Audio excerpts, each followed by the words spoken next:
Je vous salue au nom de El Shaddai, le Dieu Tout-Puissant. Je vous salue au nom de El Elyon, le Dieu très haut. Il est au-dessus de tout ce que nous pouvons connaître. Ce matin, je voudrais interpeller votre conscience sur la nécessité d'être protégé ou de protéger sa maison spirituelle. La nécessité ou le besoin de se protéger spirituellement. La nécessité ou le besoin de protéger spirituellement son corps, son âme. Amen. Le verset dans l'évangile de Matthieu que nous venons de lire, 43, 45, ça fait 3 versets seulement. Mais ça semble être une interpolation ou une injonction hasardeuse par rapport à Matthieu, où nous voyons d'abord le texte qui vient avant. Jésus dit, la reine du midi se lèvera au jour du jugement avec cette génération et la condamnera, parce qu'elle vint des extrémités de la terre pour entendre. Il est en train de parler de la génération, et tout d'un coup, Jésus revient à quelque chose de très important. Il dit, lorsque un esprit impur ou un démon sort d'un homme, qui dit Amen. Cela veut d'abord dire que les démons peuvent se trouver dans un homme. Il dit, lorsque un esprit impur sort d'un homme, il dit, il va errer et va dans les lieux arides, cherchant du repos, ou bien un endroit où ils peuvent se reposer. Cela sous-entend aussi que les démons se reposent facilement quand ils sont dans des vies humaines. Et ils n'en trouvent pas. Et il se dit, comme je ne trouve pas où je peux me reposer, où je peux agir facilement, alors je dois retourner voir si la maison dans laquelle je suis sorti est vide. Et quand il arrive, s'il trouve cette maison-là, il la trouve balayée et ornée, il s'en va, il prend avec lui 7 autres esprits impurs, plus méchants ou plus mauvais que lui. Amen. Parce qu'on ne peut pas dire qu'un esprit méchant est plus bon. Non, c'est un esprit mauvais. Sa caractéristique, c'est la méchanceté. Il est mauvais et il est dangereux. Tu ne peux pas collaborer ni travailler avec lui, ni lui laisser la place. Comme il est méchant, il cherchera à te détruire. Il peut être là en train de détruire ton âme, de détruire tes pensées, de détruire ta vie. Mais nous avons un plus fort qui peut le vaincre, c'est Jésus le roi des rois. Alors, il prend cet autre plus mauvais que lui. Ça nous enseigne même que dans le domaine des esprits mauvais, ils ont des catégories. Il y en a des forts, il y en a des plus forts, il y en a des plus forts, il y en a ainsi de suite. Et il dit, il prendra plus mauvais que lui, mais plus méchant que lui. Ils reviennent pour s'établir maintenant dans cette maison-là. Et la Bible dit, la condition de cette personne est pire qu'avant. Amen. Amen. Je voudrais donc vous parler, peut-être brièvement, mais ce sont les vérités fondamentales de la Bible. En réalité, Jésus, à partir du verset 22 du même chapitre, le verset 22, on amène à Jésus un démoniaque aveugle et muet. Il le guérit de sorte à ce que la maladie qui était dans les muets et aveugle est partie. Les muets et l'aveugle commencent à parler et commencent à voir. Qui dit Amen? Si tu te donnes à Dieu, Dieu va t'ouvrir les yeux. Que certaines maladies qui sont dans la vie des hommes, ce sont des maladies démoniaques. La personne qu'on a amenée à Jésus ne voyait pas et ne parlait pas. Mais la Bible dit que Jésus à délivrer ou bien à libérer cet enfant, cette personne qu'on lui a amené. Un démoniaque. Il le guérit.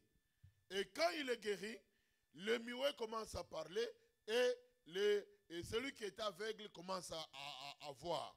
Et la Bible nous enseigne ici que cela a créé la jalousie et la polémique auprès des pharisiens. Des autres qui ont commencé à se dire, mais non, nous n'avons jamais vu quelqu'un qui chasse les démons comme ça. Nous n'avons jamais vu quelqu'un, un homme, qui expulse les démons automatiquement comme ça. Donc cet homme, il chasse les démons par Bézéboul, qui était le prince des démons. Effectivement, les Juifs comprenaient donc dans le monde spirituel, aujourd'hui, il faut bien contrôler qui tu fréquentes. Hein. Tu ne connais pas le cœur des gens. Tu ne connais pas, tu les rencontres parce qu'il dit qu'il est pasteur, parce qu'il dit qu'il est serviteur de Dieu. Tu lui ouvres ton cœur comme ça gratuitement. Tu ne sais pas ce qu'il est en train de faire. Il y a des gens qui travaillent aussi dans le monde des ténèbres. Un démon plus puissant peut chasser un démon moins puissant. Alors, c'est pour cela, ici, les Juifs avaient compris comme cela. Au fait, depuis que tous les hommes, tous les prophètes qui sont arrivés en Israël, que ce soit Élie, il a fait des miracles, Élisée a ressuscité des morts, mais qu'on trouve un homme qui parle aux démons et les démons partent, ça n'a jamais existé. Mais quand Jésus est arrivé, il a amené une nouvelle bonne, ou bien une bonne nouvelle. Et quand Jésus arrive, la Bible nous montre que quand il parlait aux démons, les démons partaient.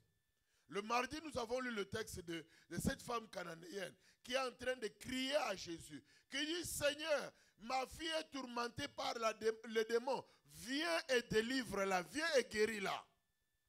L'enfant souffrait aussi dans la maison de cette femme, mais l'enfant ne souffrait pas d'une maladie normale, la maladie était démoniaque.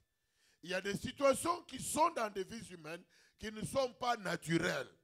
Je ne refuse pas que quelqu'un soit naturellement malade.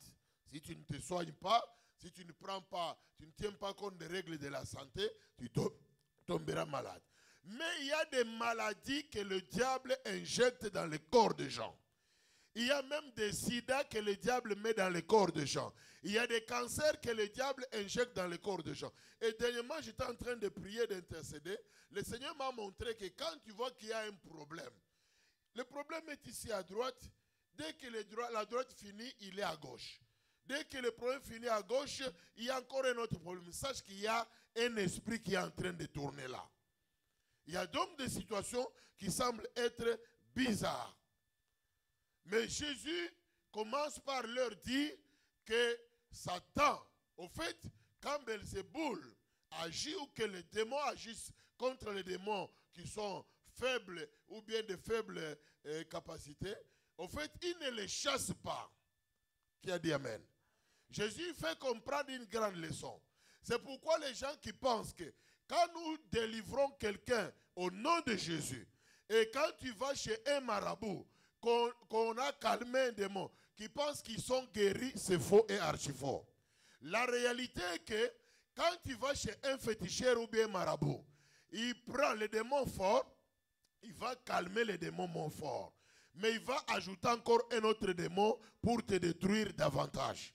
C'est pourquoi il y a beaucoup de gens qui ont été chez des féticheurs, chez des marabouts, chercher des enfants. Et les enfants là sont devenus des tourments toute leur vie.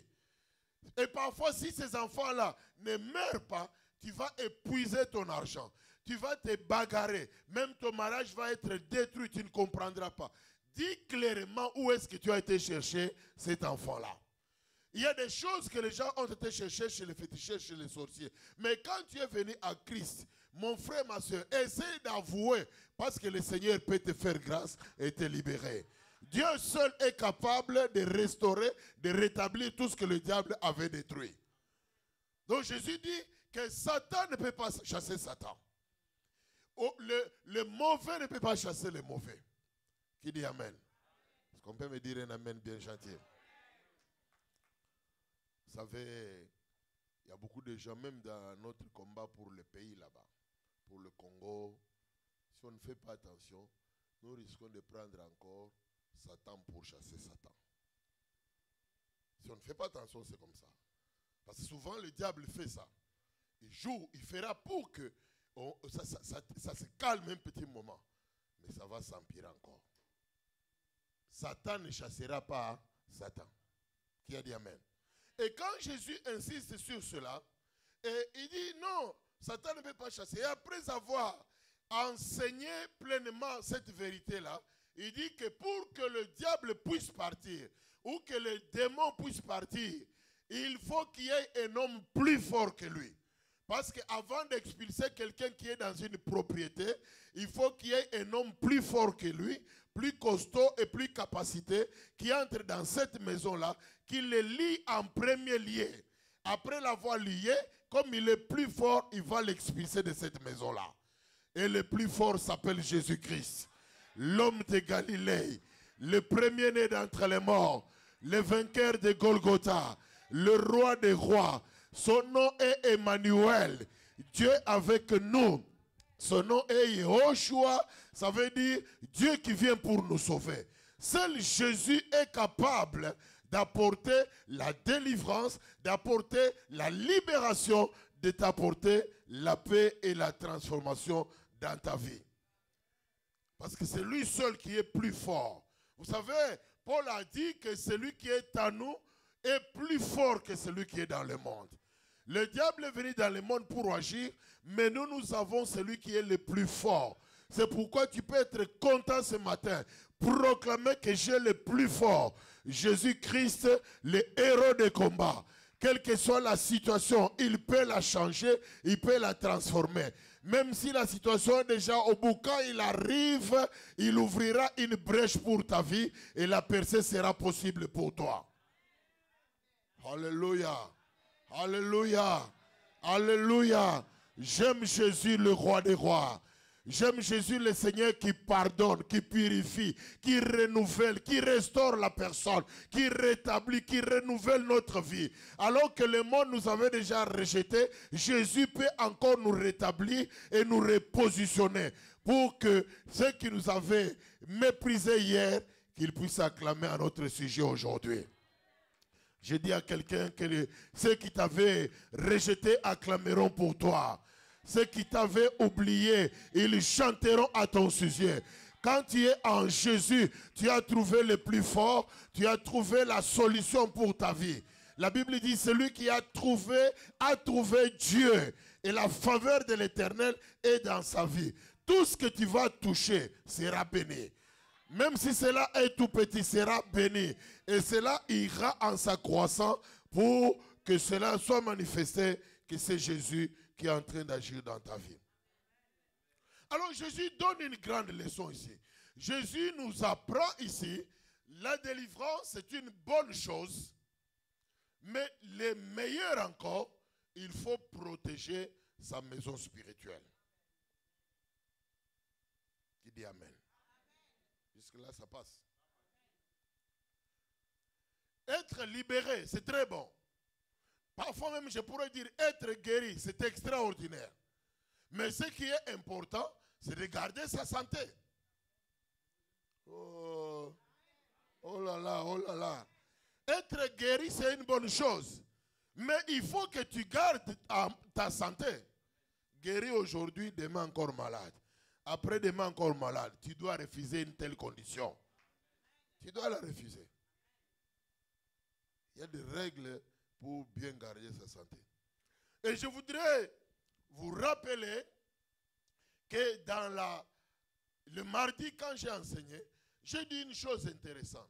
Jésus dit que la délivrance, c'est le pain des enfants. Allô? La délivrance, Jésus a répondu. La femme dit, mais maître, Seigneur, vraiment, ma fille est tellement tourmentée par les démons. Viens dans la maison. Viens m'aider, viens sauver cet enfant-là. Jésus dit non. Il n'est pas bon de donner le pain ou la nourriture des enfants à qui? Aux chiens. Donc le pain et la nourriture appartiennent à qui? Qu'est-ce que la femme cherchait? La femme cherchait que sa fille soit délivrée du mauvais esprit. Donc Jésus affirme ici que la délivrance est pour les enfants de Dieu. Donc la délivrance, j'avais insisté sur le fait que c'est seulement pour les enfants de Dieu. Des fois, nous avons été amenés à prier pour les gens qui n'avaient pas le Christ, qui n'étaient pas dans la foi, pour qu'ils puissent trouver la solution à leurs problèmes. Au nom de Jésus, c'est possible, les démons partiront. Mais si ces gens-là ne connaissent pas Christ, nous n'avons pas résolu le problème. Il faut protéger sa maison spirituelle. La délivrance, c'est pour ceux qui sont les enfants de Dieu, je vais bien assurer. Parce que seuls les enfants de Dieu, ceux qui sont nés de nouveau, ils comprennent les principes sur lesquels ils peuvent s'appuyer pour se protéger. Parce qu'il y a toujours ce que l'on appelle le retour mauvais. Qui a dit Amen? Je voudrais commencer donc par vous dire qu'il n'y a que Jésus qui a la possibilité et la capacité de délivrer quelqu'un et de lui donner une pleine et totale liberté. Jean dit ceci, que vous connaîtrez la vérité et la vérité fera quoi? Vous en franchira. Plus loin il dit, si le Fils vous a franchi, le Fils c'est Jésus-Christ. Si le Fils vous a franchi, ou bien vous libère. Alléluia. Si Jésus vous délivre, vous serez réellement libre.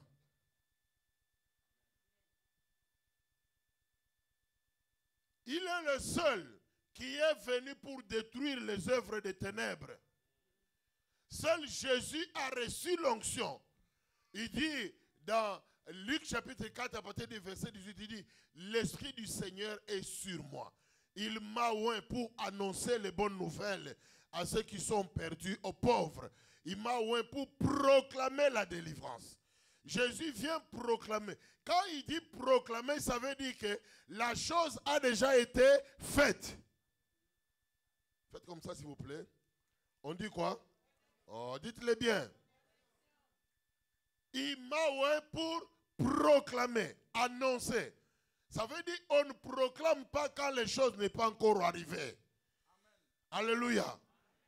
Il annonce la délivrance parce que plusieurs enfants de Dieu sont encore liés, attaqués, tourmentés dans le monde spirituel, alors qu'il y a 2000 ans à la croix de Golgotha, Jésus a accompli l'œuvre de la délivrance.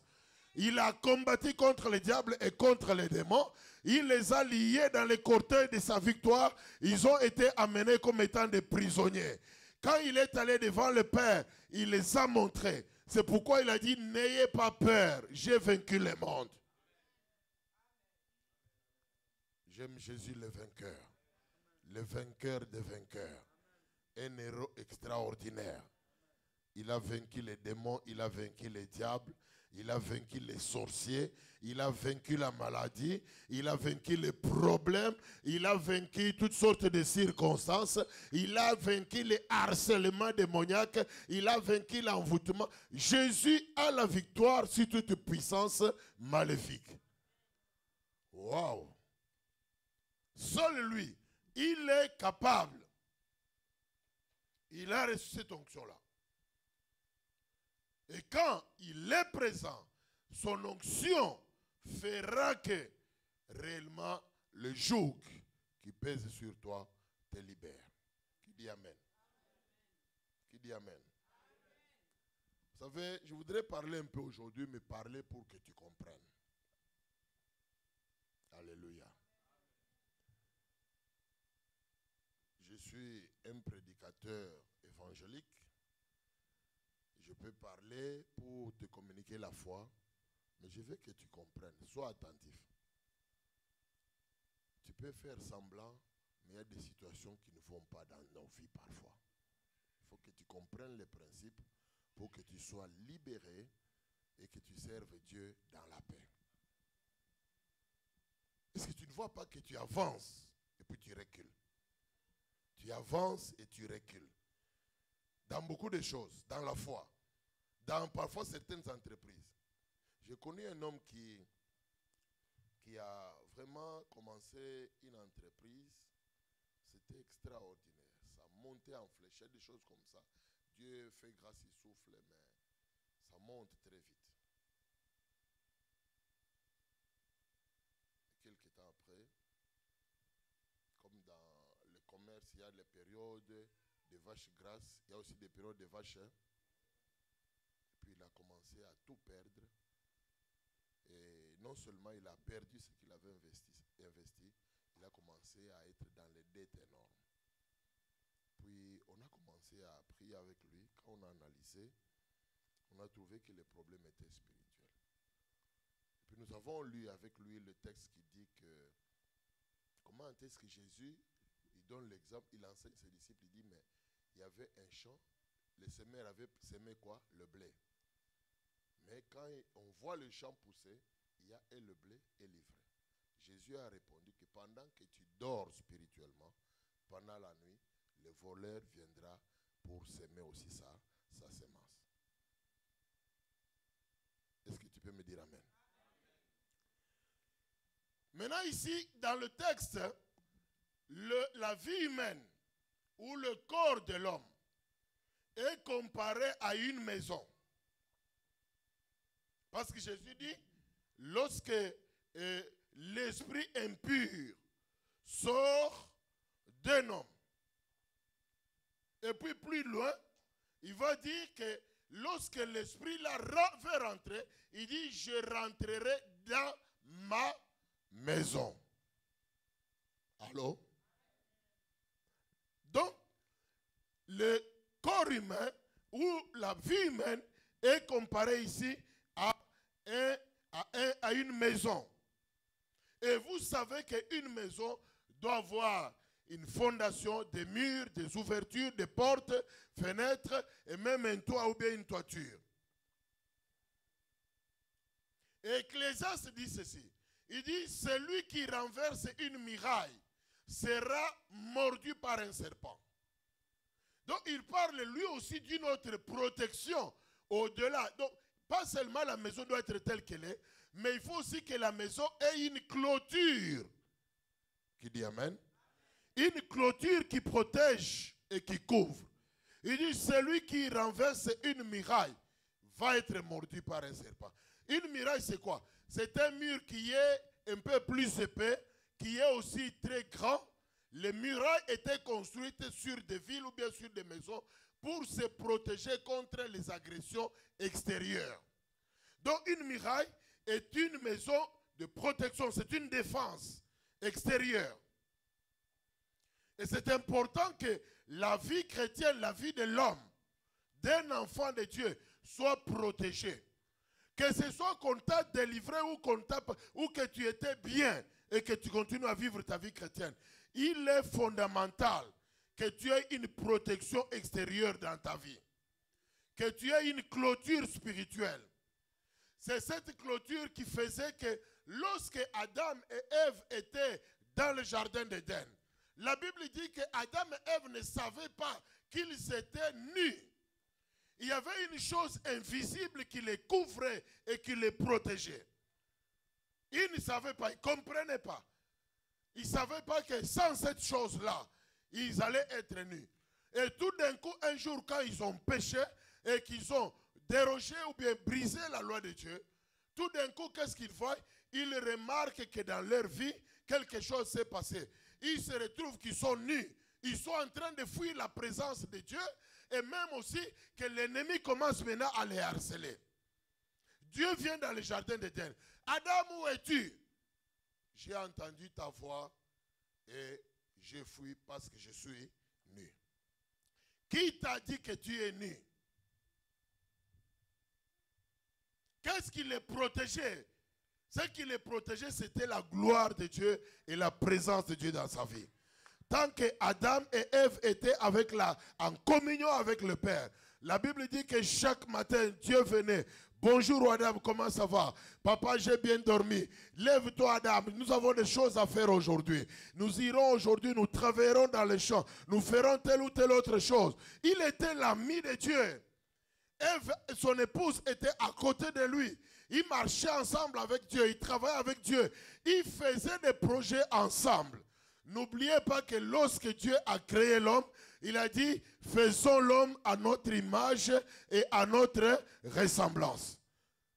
Dieu voulait avoir une communion permanente avec l'homme.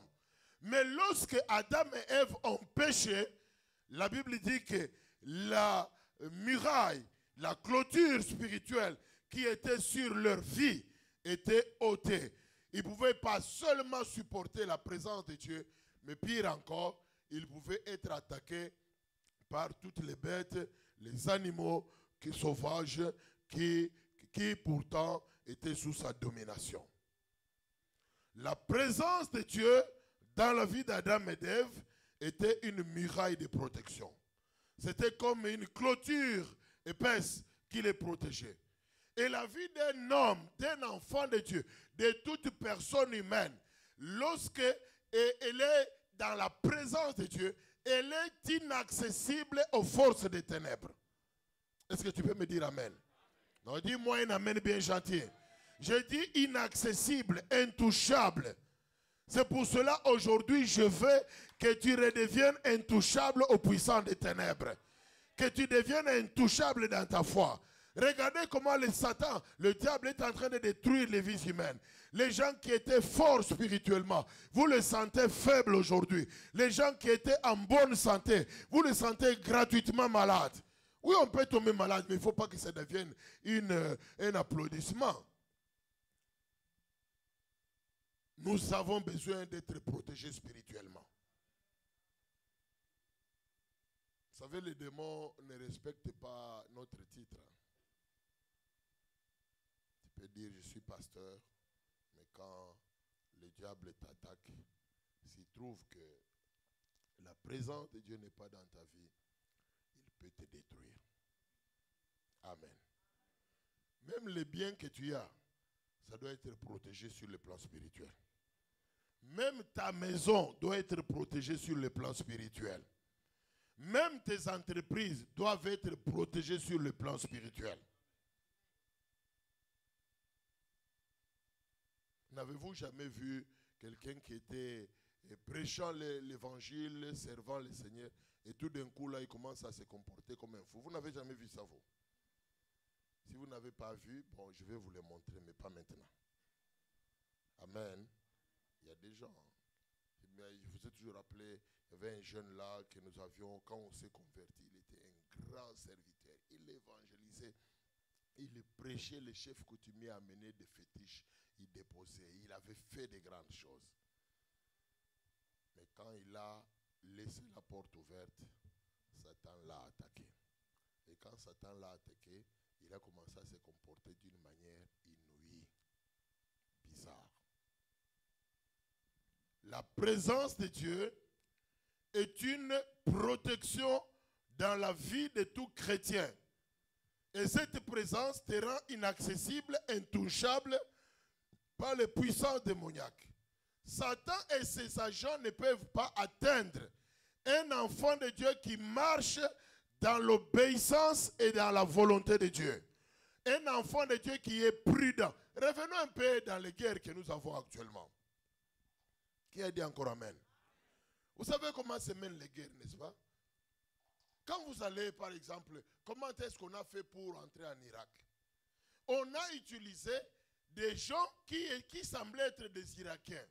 Mais en réalité, ils n'avaient plus le cœur de l'Irakien. Leur comportement était autre. On les a infiltrés. On a attendu l'opportunité. Dès que l'Irak a bougé, aujourd'hui l'Irak est par terre. Qui dit encore amen? Mais quand vous êtes prudent, vous avez des services de renseignement bien préparés. Vous avez les services de détection anti-patrie qui sont bien organisés, qui sont sérieux. Pas des services qui, vous savez, des fois dans nos pays, c'est bizarre. Hein? Comment les services de détection anti-patrie, quand quelqu'un tout simplement, il a dit non, je veux la liberté, on va l'arrêter. Mais les ennemis qui viennent entrer dans les pays, on ne les voit pas. Il ne faudrait pas que les chrétiens soient comme cela. Que les chrétiens ne puissent pas discerner quelles sont les attaques de l'ennemi. Alors nous avons commencé cette session sur la délivrance depuis le mardi et je vous encourage à suivre les enseignements tous les mardis. Alléluia.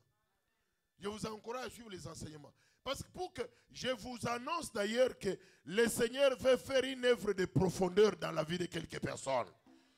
Dieu va, quand nous avons dit cette année sera une année de quoi? D'alliance et de restauration. Restaurer veut dire que Dieu veut te repositionner dans la position où tu étais. Que les choses que tu avais perdues, que tu puisses les avoir.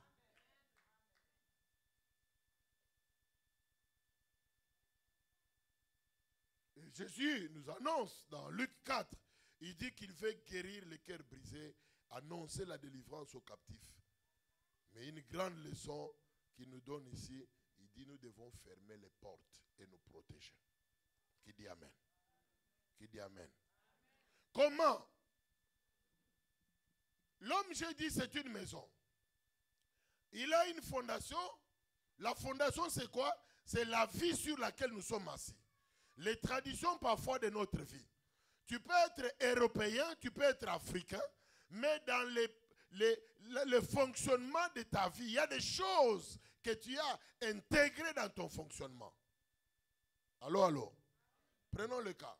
Quelqu'un qui vient à Christ, mais dans son pays, dans sa tradition, ou bien dans la ville où il a grandi, il a vu que, par exemple, une femme peut prendre 10 ou 15 hommes. Quand il vient en Christ, il y a une nouvelle fondation. Un seul homme, une seule femme. Mais lui, il avait autre chose. Amen, amen. Il y a des arrière-plans. C'est ça la fondation dont nous parlons. Il y a des gens qui avaient des mentalités. Ce n'est pas pour rien que vous lisez dans Romains, il est écrit, il faut que tu sois ainsi transformé par le renouvellement de l'intelligence. Il y a des choses qui doivent quitter ta manière de fonctionner ancienne pour commettre les choses, un fonctionnement en Jésus-Christ. C'est très important. Quelqu'un qui, quand il était dans le monde, vous savez aujourd'hui par exemple, quand vous regardez dans les réseaux sociaux, dans les médias, vous commencez à voir que publiquement, ça passe comme un film simple et léger. Un homme est en train d'embrasser un homme. Et le nouveau président de la France, quand on lui a posé la question, par un petit enfant, une petite fille, qui lui demande, mais messieurs, mais pourquoi vous êtes tout petit comme ça, vous êtes trop jeune comme ça, et puis votre femme, elle est très vieille. Vous savez quelle a été la réponse? Lui, il a dévié. Au lieu même de parler de lui, il a commencé à dire, non, le problème n'est pas là. Il y a plusieurs sortes d'amour. On peut aimer entre un homme et un homme, et une femme avec une femme. Vous avez vu quelle était la réaction de la femme? Mais petit à petit, ces choses prennent des fondations, prennent des racines dans les vies des hommes. Et si nous ne faisons pas attention en tant que chrétiens, demain nous n'accepterons l'inacceptable. Et comme nous commençons à l'accepter dans notre manière de penser, nous le laisserons entrer dans nos maisons, dans nos familles. Fin de compte, nous-mêmes nous risquons de le faire. Que Dieu nous en garde. C'est pourquoi les fondations doivent être déracinées. Et Jésus insiste. Il dit, quand un esprit mauvais est parti, il revient toujours pour contrôler. Si la maison est protégée ou bien elle n'est pas protégée. Et si la porte est ouverte, il rentrera. Ne t'inquiète pas. Cette fois-là, il ne va pas rentrer tout seul. Mais il va rentrer avec plusieurs démons. Plus comment? Plus mauvais et plus méchants que les premiers. Et la Bible dit que la condition de cet homme devient pire qu'avant. C'est pourquoi vous voyez qu'il y a beaucoup de chrétiens, quand il a ouvert la porte, même tu l'appelles comme ça, il commence à appeler les choses de Dieu. Il dit, vos affaires là, les histoires. Donc Dieu devient une affaire. Quand tu l'appelles, même si tu veux lui parler, la manière même dont il commence à dire, vous lui sentez gonflé. Non, ce n'est pas lui. Il a déjà ouvert la porte. Les esprits qui sont entrés dans sa vie sont plus méchants avant qu'ils deviennent chrétiens. Qui dit encore Amen? Et ce matin, j'ai une bonne nouvelle pour toi, pour te dire que ta maison peut être protégée. Car le Dieu que nous servons, Jésus-Christ, il est venu pour détruire les œuvres du diable. Et il veut te libérer pour que tu sois libre pleinement et totalement. Comment alors devons-nous protéger notre vie chrétienne? Comment protéger notre corps contre les assauts démoniaques? Comment agir et comment faire? J'ai quelques points que je vais développer. Tout simplement, on va prier. Première des choses, lorsque la fondation a été détruite, il est important, parce que quand on expulse un démon qui contrôlait, il y avait des imaginations, il y avait une manière de fonctionner. Il est important qu'on bâtisse à partir de la fondation et qu'on place une bonne et une très bonne fondation. Et la meilleure des fondations qui existent, c'est Jésus-Christ comme étant la pierre angulaire. Quand tu le prends dans ta vie, il est la protection fondamentale. C'est pour cela, quelqu'un qui n'a pas Christ en lui, même si on le délivre, on n'a pas délivré. La vraie délivrance commence lorsque la personne a accepté Jésus dans sa vie. C'est Jésus qui sera la protection pour ta vie. La Bible l'appelle le bon berger. Il est le seul qui te couvrira et qui te gardera. Il est important que chaque personne, rassure-toi d'abord pour être protégé, protéger ta vie, protéger tes biens. Tu dois te rassurer que tu es en Christ. Qui a dit Amen? Est-ce qu'on peut me dire un bon Amen? Est-ce qu'on peut me dire un Amen gentil? Est-ce qu'on peut me dire un Amen gentil? Est-ce qu'on peut me dire un Amen qui donne gloire à mon Dieu? Est-ce qu'on peut me dire un Amen de quelqu'un qui veut être protégé totalement? Il faut que tu te rassures que Christ est en toi. Que tu as cru en Jésus. Que tu es devenu un enfant de Dieu. Parce que Jésus a dit que la délivrance, c'est pour ceux qui sont des enfants. Si tu n'es pas un enfant, tu peux recevoir la délivrance, mais à condition qu'on te donne le livret d'entrée, d'adoption dans la famille de Dieu. C'est-à-dire que tu aies posé ta foi en Jésus-Christ. Très important. Il faut que tu te rassures que tu es en Christ. Un verset que j'aimerais lire avec vous, c'est Colossiens, chapitre 2, versets 6 à 7.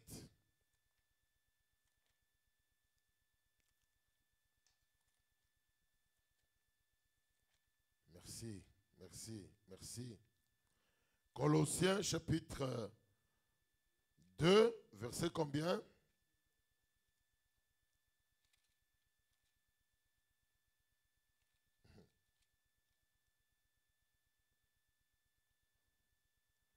Ma Bible à moi dit ceci. Ainsi donc, d'abord je peux même lire, non, lisons seulement pas du verset 6. Ainsi donc, comme vous avez reçu Jésus comme étant votre Seigneur, ou bien Jésus le Seigneur, le Christ. Maintenant il dit, marchez en lui, étant enraciné et fondé en lui, et affermi par la foi, d'après les instructions qui vous ont été données, et abondé en action de grâce. Est-ce que tu peux me dire Amen? Quand tu as reçu Jésus-Christ, tu as la fondation. Mais la Bible ajoute un deuxième point que j'aimerais développer avec vous. C'est qu'il est important aussi de marcher en Christ. Amen. Alléluia. Amen. Il faut un enfant de Dieu, c'est quelqu'un qui marche en Christ. Tout ce que Christ lui dit. Christ ici, quand on dit marcher en Christ, c'est comme si Christ est un chemin. Alléluia. Est-ce qu'il y a quelqu'un qui peut venir ici juste rapidement? Quelqu'un? Oui, papa, tu peux venir. Tiens-toi juste là-bas. Juste là-bas. Voilà. Ça, c'est le chemin que Christ te donne. Avance un peu sur ce chemin-là. Peut-être essaie aussi de sortir de ce chemin-là.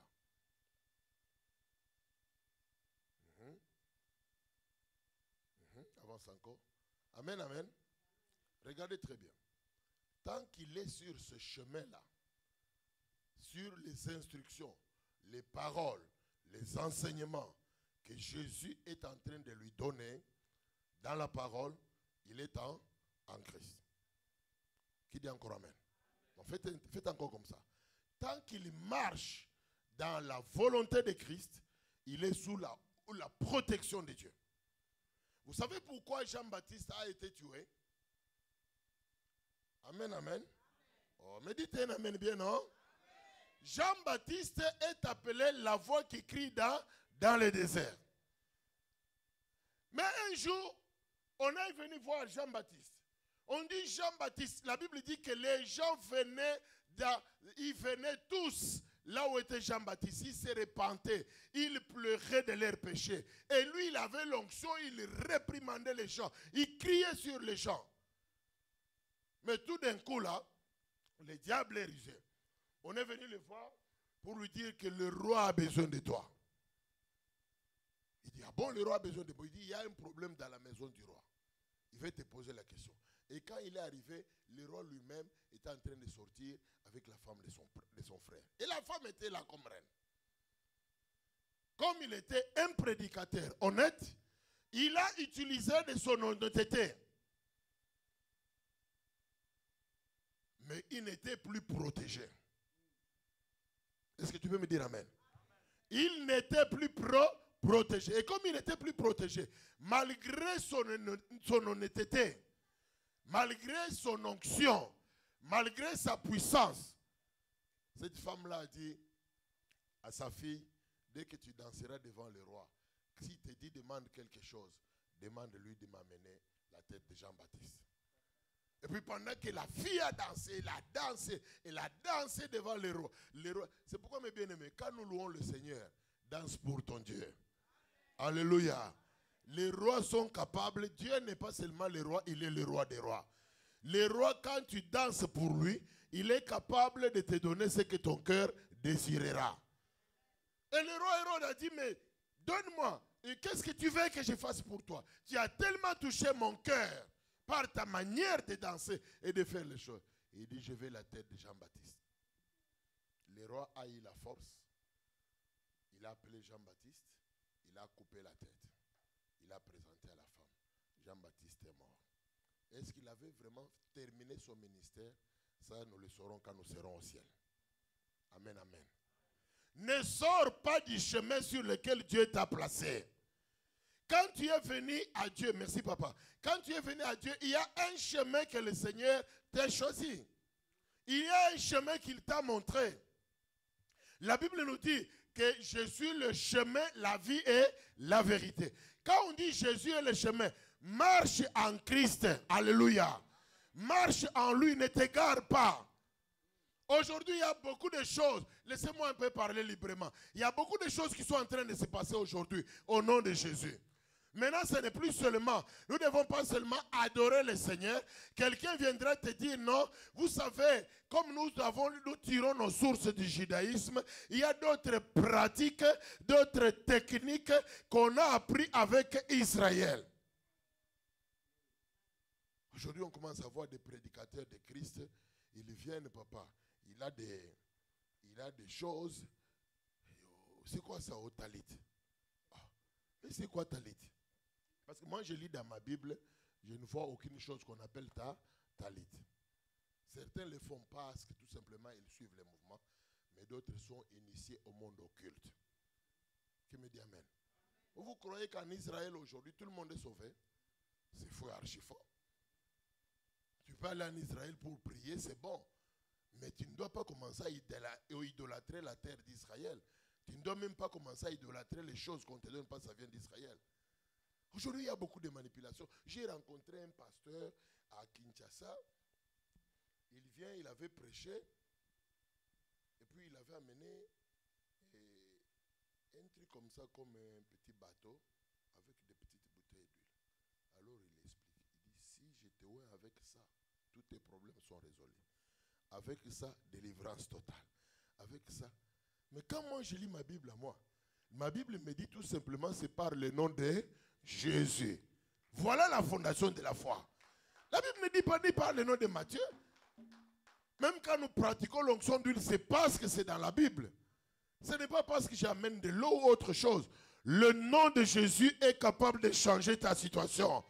Le nom de Jésus est capable de renouveler tout ce qui est en toi. Le nom de Jésus est capable de te libérer de toutes les actions et des assauts du diable.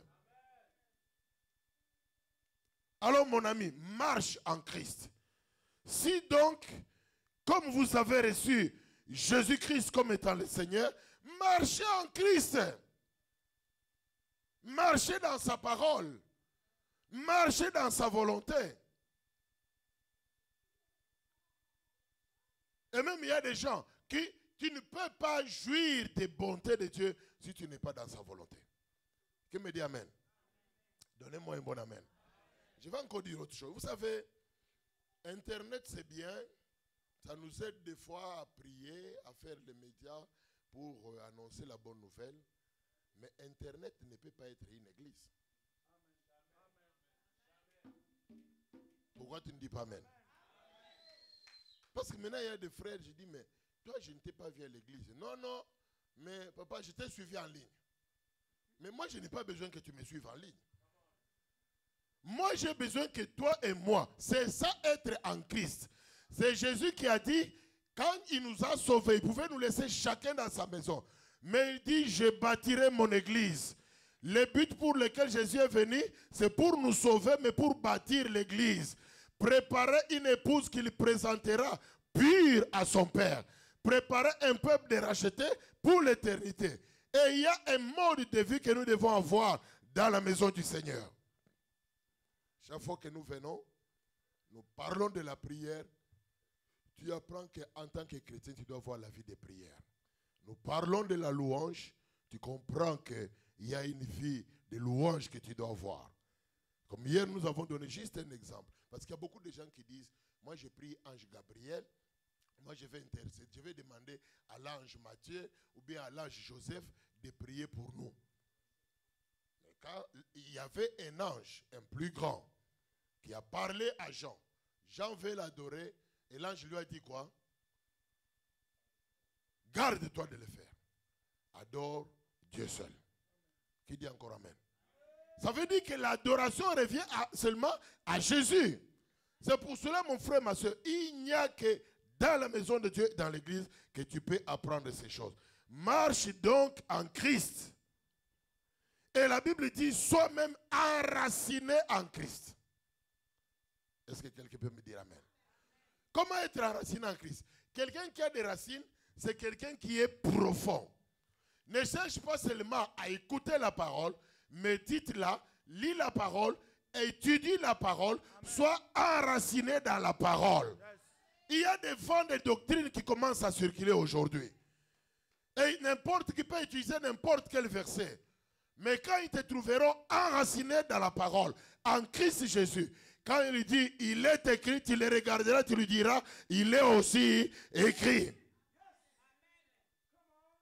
Il faut que ce soit fait contre fait, autel contre autel, parole contre parole. Que quelqu'un ne commence pas à t'intimider. Il y a beaucoup de chrétiens aujourd'hui, lorsque quelqu'un dit, mais nous avons découvert, qu'est-ce que tu as découvert? Mais quand il vient en train de te dire, nous avons découvert, dis-lui que moi j'ai découvert celui que le monde n'avait pas encore découvert. C'est Jésus-Christ le roi. Je l'ai découvert comme celui qui libère les opprimés, qui délivre ceux qui étaient sous le pouvoir du diable. J'ai connu celui qu'aucun homme n'a jamais connu. Il s'appelle Jéhovah Shalom. Il est le seul qui peut me donner la paix dans mon cœur. Il s'appelle Jéhovah Jireh. Lorsque je n'aurai plus rien, la Bible me dit qu'il pourvoira à tous vos besoins avec gloire. J'ai découvert celui que les autres n'ont pas encore découvert. Laisse-moi vous dire que Jésus me suffit. Alléluia. Alléluia. Frère, fais-nous un chant où on dit Jésus me suffit. Il nous suffit. Celui qui l'a trouvé a tout trouvé. Alors marche en Christ. Sois enraciné en Christ. Il y a des gens qui sont enracinés sur des pasteurs, sur des prédicateurs. Quand les prédicateurs là tombent, toi tu tombes aussi. Quand les pasteurs là dévient, toi tu dévies toi aussi. Mais nous sommes sentinelles les uns des autres. Quand tu vois qu'il est en train d'aller à côté, fais comme Paul. Pierre était supérieur dans la considération par rapport à lui. Mais Paul dit, je lui résistais en face. Parce qu'en ce moment-là, ce n'est peut-être pas Pierre. Vous savez que dans Pierre, souvent les démons agissaient. J'ai vu le diable qui voulait dire, Satan, arrière de moi. Tu ne dois pas dévier parce que les autres dévient. Sois enraciné, il faut qu'on te trouve assis en Christ. Les gens montent, maintenant c'est la doctrine des mouchoirs. Toi tu dis non, moi je reste en Jésus-Christ. Maintenant c'est la doctrine, je ne sais pas moi, des bagues. Toi tu dis non, moi je suis enraciné en Jésus-Christ. Lorsque les gens viendront avec la doctrine, je ne sais pas moi, des chapeaux, parce que vous savez le diable est rusé, il peut nous troubler avec tout. Chaque jour nous portons des chapeaux, papa. Mais un jour tu viendras, quelqu'un te dit mais avec le chapeau, il faut te couvrir la tête là pour que les démons ne puissent pas t'attaquer. Mais comme quand nous sommes déjà fragilisés, le diable peut prendre place. Qui dit encore amen. Troisième point, comment être protégé? Je dis d'abord, premièrement, il faut avoir Christ comme fondation. Deuxièmement, marcher en Christ, être enraciné en Christ. Troisièmement, nous devons savoir qu'il y a des choses qui font du chrétien qu'il soit solide, qu'il soit protégé, qu'il soit couvert et qu'il soit gardé. Parce que marcher en Christ a des conséquences dans la vie chrétienne. Premièrement, il faut que l'on te trouve innocent. Dis encore amen. Quand Jésus, un jour, Jésus voyait que le diable allait l'attaquer déjà avant sa mort, avant qu'il se donne, il savait que donner sa vie, vous savez, si Dieu te donne comme sacrifice que tu vas mourir pour Jésus, mon frère, si tu le sais, en tout cas je pense que tu vas même fuir la vie chrétienne. Mais Jésus savait qu'il allait mourir pour nous. Et il l'a accepté librement et il est venu. Mais mourir quand même, c'est mourir. Il a été frappé. Il a été flagellé. On a craché sur lui. On l'a maltraité. Lui qui était Dieu, pourtant devenu homme. On l'a traité comme étant un homme. Lui, le créateur, en cet instant-là, il avait accepté la condition d'être fini. On l'a torturé, on l'a fait souffrir. Et comme il était en train de voir ça dans la compréhension divine, il a dit, mon Dieu, s'il est même possible, éloigne cette coupe de moi. Qui dit un bon amen? Qui dit un bon amen?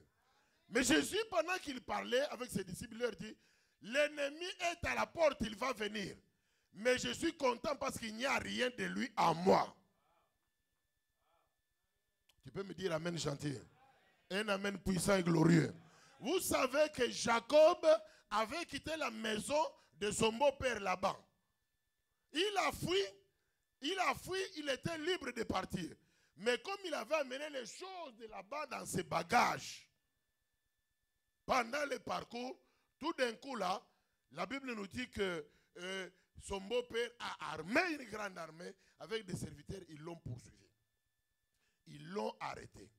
Quand ils l'arrêtent, ils disent à Jacob, pourquoi tu es parti avec mes filles, tu ne m'as même pas dit au revoir. Oh, j'avais peur de tes garçons et tout ça. Il dit, mais il y a des choses de moi que je suis en train de rechercher. Jacob dit, non, il n'y a rien de toi à moi ici. Il ouvre ses bagages. Il les regarde et dit, il n'y a rien de moi ici, de toi à moi. Mais son beau-père dit, fouillez bien, même dans les robes de mes filles là, ce n'est pas un problème. Ici, c'est un problème de contrôle. Bougez un peu. Et dans les robes et les habits de ses filles, voilà qu'il y avait ces statuettes, les idoles, les divinités de Laban qu'il avait pris avec lui. Amen. Est-ce qu'il était innocent? Il n'était pas innocent. Parce que dans sa maison, même quand tu es en train de faire certaines choses, même dans ta maison, tu dois contrôler. Qui me dit amen? Vous savez, aujourd'hui nous disons que non, c'est quand même un grand garçon, c'est une grande fille. Tant qu'ils sont dans votre maison, vous êtes responsable.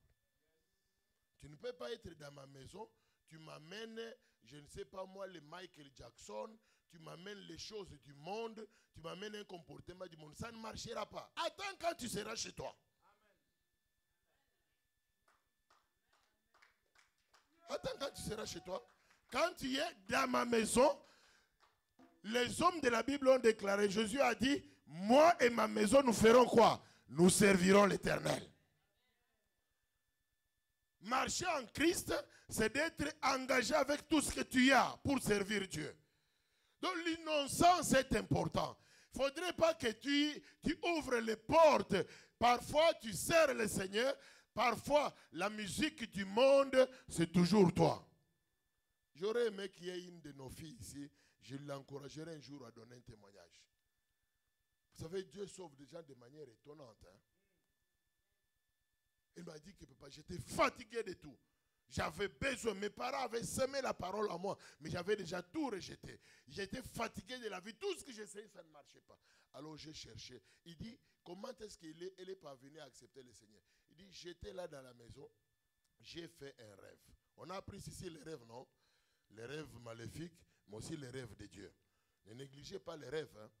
Parce que le roi de Babylone, il n'avait pas négligé les rêves. Il dit, papa, j'ai fait un rêve, j'ai vu que il y avait un musicien qui chantait. Il dit, j'aimais beaucoup Kofi. Et j'aimais beaucoup, je ne sais pas, le musicien c'était Fali. Surtout que Fali, ce sont les jeunes qui règnent maintenant au Congo. Et puis il dit, j'aimais beaucoup. C'est parce qu'il y a toujours des gens, quand tu vas, vous êtes dans des pistes, comme les gens du monde, ils dansent, toi aussi tu dis non, je vais danser pour satisfaire à ma femme ou bien mon mari. Mes amis, ce n'est pas moi qui ai dit ça. La fille me dit, mais papa, pendant que je dansais là, je voyais qu'il y avait un esprit qui allait me tuer, qui était en train de m'étrangler. J'allais presque mourir. Il y avait les ténèbres, les paroles sortaient, mais les ténèbres jaillissaient de la bouche de cet homme-là. Alors à partir de ce moment-là, j'avais tellement peur de mourir. J'allais presque y passer. Mais tout d'un coup là, j'ai vu la lumière qui est sortie. Alléluia. La lumière est sortie et je me suis réveillé. Alors j'ai dit, Seigneur, je te donne ma vie. Je te donne mon cœur. Toute seule, elle a décidé de donner sa vie à Jésus. Dieu est bon. Mais quand tu n'es pas dans l'innocence, il y a des choses qui sont dans ta maison. Vous savez, quand nous voulons vraiment nettoyer spirituellement notre maison, ne laisse rien. Contrôle même des choses que tu as achetées, même certains cadeaux qu'on t'a donnés. Prie le Seigneur pour discerner qu'est-ce qui est en train de se passer. Il y a des amulettes que tu as reçues, mais parfois cela a détruit ta vie. Il y a des choses qu'on t'a mis, peut-être on t'a lavé dans de l'eau ou bien des choses comme ça, mais on a détruit ta vie sans que tu le saches. Tu commences à avancer, tu vois que tu es en train de progresser, puis un jour, tout d'un coup là, tout tombe à l'eau. Tu dois te poser des questions. L'innocence. Qui me dit amen? Être innocent veut dire avoir complètement abandonné tout ce qui est de l'ennemi. Deuxième chose qui nous protège, c'est la famille. Qui a dit amen? Vous savez que la famille, c'est un lieu de sécurité. Quand tu es dans la maison de tes parents, tu es en sécurité. Tu es protégé. Vous qui vous amusez avec votre jeunesse, vous ne savez pas ce qu'être seul veut dire. Tu peux être jeune fille comme ça, tu as ton appartement. Ne soyez pas pressé de sortir. Tu as ton appartement, tu as ou bien un jeune garçon. Mais des fois, il y a des tentations qui ne pouvaient pas t'arriver, tout simplement parce que tu as peur de tes parents. C'est la même chose avec l'église. L'église est la famille de Dieu. Tant que tu es dans l'église, tu es sous la protection du Seigneur. Jésus a dit, il y a des brebis qui ne sont pas encore rentrées dans la bergerie. Ça veut dire que lui-même, il est le berger, il veille sur les troupeaux qui sont dans son église. L'église est une bergerie où nous sommes protégés. Troisième chose, l'intégrité. Quand tu es en Christ, il faut qu'on te trouve intègre en toutes choses. Ce qui détruit la vie chrétienne aujourd'hui, pourquoi est-ce que nous ouvrons les portes au diable? Parce que nous négligeons des petites choses, des petits péchés. Qui me dit amen? Ça passe. Je vais bientôt clôturer, mais soyez attentifs. Vous savez, quand le diable, les démons, leur cible principale, c'est nous les chrétiens. Parce qu'ils savent que les chrétiens sont capables de dégâts dans le monde des ténèbres. Quand nous chassons, nous ordonnons là, il y a des catastrophes dans le monde des ténèbres. Et c'est pour cela que les démons ciblent d'abord les chrétiens, les enfants de Dieu. Alors c'est important que tu aies l'intégrité. Si tu négliges, même seulement la vie de prière, tu seras quand même attaqué. Même si tu négliges tes pensées. Vous n'avez jamais lu que la Bible dit qu'il faut que votre pensée soit vraiment contrôlée en Christ. L'objet de vos pensées doit être ce qui est bon, ce qui est juste, ce qui est vertueux. Quand tu laisses les pensées errer comme ça dans le vide, à un certain moment, tu vas commencer à penser à des choses qui peuvent te détruire. Sois intègre même dans tes pensées. L'intégrité, c'est la sainteté totale. Alléluia. Alléluia. Alléluia. Sois décidé pour être intègre. Même dans ta bouche, ne sors pas n'importe quelle parole. Ce n'est pas parce que ton mari a été fâché et qu'il a dit peut-être, regarde-la comme elle est. Toi aussi tu te lèves. Toi aussi. D'ailleurs, il y a ceci, il y a cela. Tu as fait ceci, tu es comme ça. Ta tête, elle est comme ça. Quelqu'un me dit amen? Quelqu'un me dit amen? C'est dans des petites choses qu'on perd l'intégrité. On peut rester un enfant de Dieu, mais on a déjà perdu l'intégrité. Les mensonges deviennent légers pour toi. La convoitise devient simple pour toi. Petit à petit. Et le péché est une chaîne. Hein. Tu commences par les mensonges vont appeler la colère va appeler la haine va appeler le meurtre va appeler le vol va... Tu vas te retrouver en train de faire des choses que tu ne pouvais pas faire. Tu te regardes, mais qu'est-ce qui m'arrive? Seigneur, comment en suis-je arrivé là? C'est parce que tu as négligé des petites choses. Cantique dit ceci: prenez-nous les renards, les petits renards qui rongent nos champs. Nos champs sont en fleurs. Recherche l'intégrité.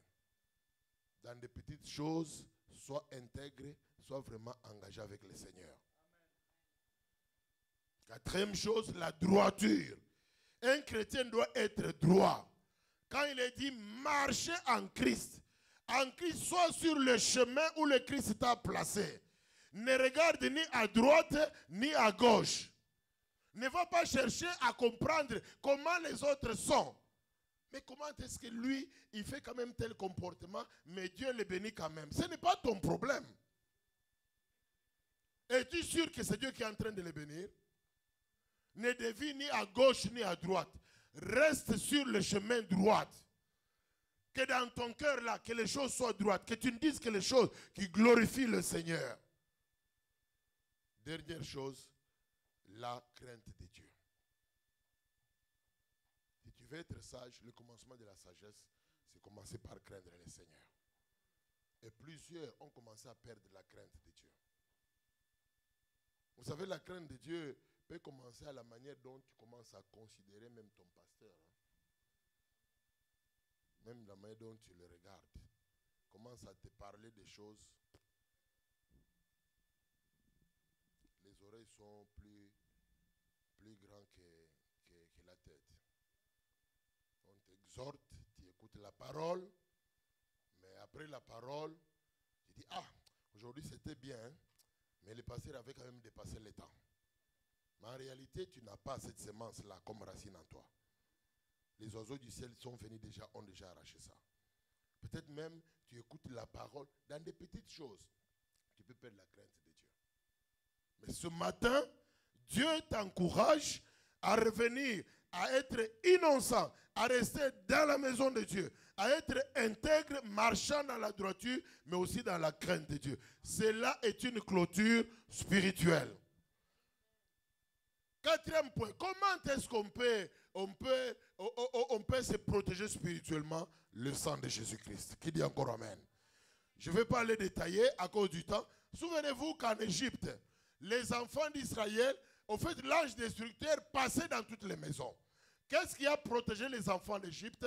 C'est lorsqu'ils ont immolé un agneau, qu'ils ont pris le sang, qu'ils ont placé dans les maisons.